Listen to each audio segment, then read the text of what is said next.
people, I hear like you have to not eat 15-20 minutes before Fajr because it's safer.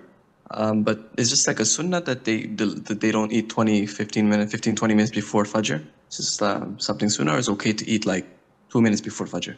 Akhi, you are allowed to eat and drink and do whatever you want until the break of dawn. This is what's mentioned in the Quran.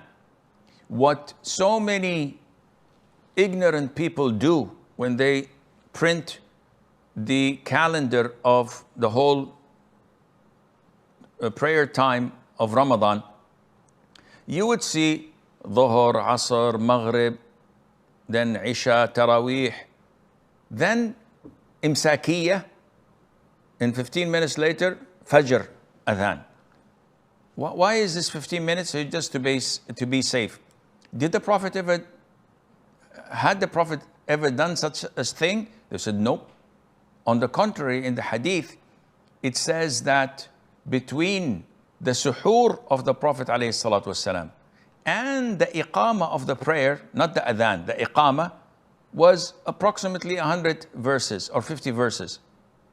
Meaning that the Prophet used to eat and drink until the very last second.